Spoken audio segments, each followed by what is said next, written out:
करवं स्थूलितनुं गजेन्द्रवदनं लम्बोदरं सुन्दरं प्रसेन्दनमदगन्धलुब्धमधुपव्यालोलगण्डकस्थलं दन्ताघातविदारितारिरुधिरे सिन्दूरशोभाकरं वन्दे शैलसुतासुतं गणपति सिद्धिप्रदं कामदं। भाइयों और बहनों, आप सबका हमारे इस चैनल में स्वागत है। आप सबको बहुत बहुत हमारी तरफ से शुभकामनाएं हैं आपको। आज का मुख्य विषय जो चुना गया है वो निकट भविष्य में धनतेरस का त्यौहार, दीपावली का त्यौहार, अन्नकूट, भैया दूज आदि लगातार ये सब हमारे व्रत आते हैं। तो आज बहुत संक्षेप में हम धनतेरस के विषय में आपसे चर्चा करेंगे। धनतेरस का ये जो प्रचलन है ये बहुत प्राचीन है। श्रीमद् भागवत के 8वें स्कंद के 22वें अध्याय में राजा बलि की कथा आती है। राजा बलि 52 पुराण में इसका संक्षेप में वर्णन किया गया है।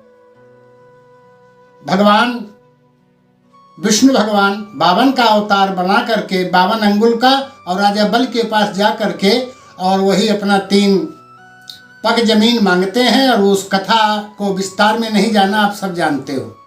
और इस दिन ये जो धनतेरस है वो धन्वंतरी का, भगवान धन्वंतरी का अवतार हुआ है। समुद्र मंथन में जो 14 रत्न निकले उनमें एक रत्न धन्वंतरी का भी। धन्वंतरी तो तब से ये धनतेरस धन्वंतरी जयंती के रूप में मनाई जाती है। मान्यता है जो इस त्योहार को विधि विधान से मनाते हैं, वर्ष भर उनके यहाँ धन, लक्ष्मी, रुपया पैसा, धन दौलत, मकान दुकान, किसी भी प्रकार की कोई कमी नहीं रहती है। घर में सुख और शांति रहती है। इस प्रकार से ये धन्वंतरी के जयंती के रूप में धनतेरस का त्यौहार मनाया जाता है। मान्यता है कि इस दिन लोग जो है कोई अपना नई चीज घर गृहस्थी की खरीदते हैं। ठीक है, ये लोक मान्यता है, ऐसा शास्त्र में कोई वर्णन नहीं मिलता। आप सब लोग धनतेरस जो इस वर्ष की है 2020 की, वो 13 तारीख दिन शुक्रवार को मनाई जाएगी। और इसी दिन इस धनतेरस का विधि विधान से जो पूजन होता है, वो किसी भी प्रकार की कोई पूजा हो मेरे भाई बहन, उसमें पंचदेव की पूजा सबसे पहले होती है। शास्त्र में जो 5 देवता बताए गए हैं, गणेश जी हैं, विष्णु भगवान हैं, शंकर जी हैं, आदिशक्ति दुर्गा माता हैं और सूर्य भगवान हैं। ये पंचदेव की पूजा करने के पश्चात सबसे पहले धन्वंतरी भगवान की मूर्तियाँ, फोटो ये सब बाजार में उपलब्ध हैं, आप ले आवें। घर में अगर हैं तो ठीक। और एक चौकी पर बना करके उसका अष्टदल बना के, कमल का रंगोली बना के और उसमें कलश बना के, और कलश के पास में ही धन्वंतरी का फोटो रख दें। और धन्वंतरी का फोटो रख देने से उसके बाद में फिर जो है ये पंचदेव पूजा हो जानी चाहिए। पंचदेव पूजा के पश्चात में फिर जो है अपना जो मांगलिक चीज़ें हैं वो भगवान धन्वंतरी को अर्पण करें। और अर्पण करने के बाद में फल है, मेवा है, मिष्ठान है, आदि आदि जो कुछ जैसी व्यवस्था, जैसी जिसकी व्यवस्था है उस हिसाब से अपने करें।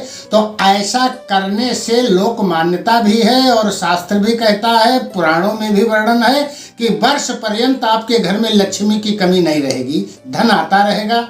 और जो इस धन्वंतरी को और धनतेरस को विधि विधान से अपना घर में पूजन करता है, उसके घर में 5 चीज़ों की उपलब्धि हो जाती है।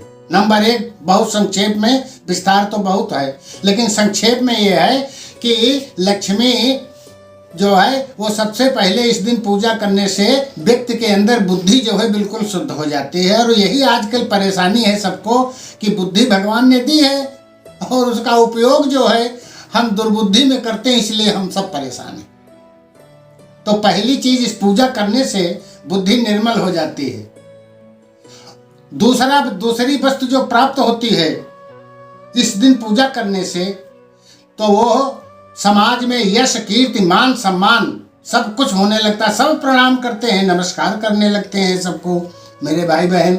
और तीसरा कि इस पूजन को करने से जीवन तो पर्यंत मंगलमय होगा और मृत्यु भी बढ़िया होगी। ये एक शास्त्रों का निचोड़ है। और घर से गरीबी भाग जाती है, रुपया पैसा, धन दौलत, मकान दुकान सब जो है, चूंकि धन का ही आगमन है, धन्वंतरी भगवान की पूजा हो रही, धन आ जाएगा, आनंद पूर्वक सब घर में मंगलमय होगा। और व्यक्ति उपकारी बन जाता है, दूसरे की भलाई करना सबसे बड़ा धर्म है। परहित सरिस धर्म नहीं भाई, और पर पीड़ा नहीं अधमाई। तो सबसे पहले ये धन्वंतरी की पूजा करने से ये 5 चीजें आपको सुलभ हो जाएंगी, जीवन आनंदमय होगा, मंगलमय होगा। और किसी प्रकार की घर में कोई सुख और शांति होती है, जो लड़ाई झगड़ा होते हैं वो इसीलिए होते हैं।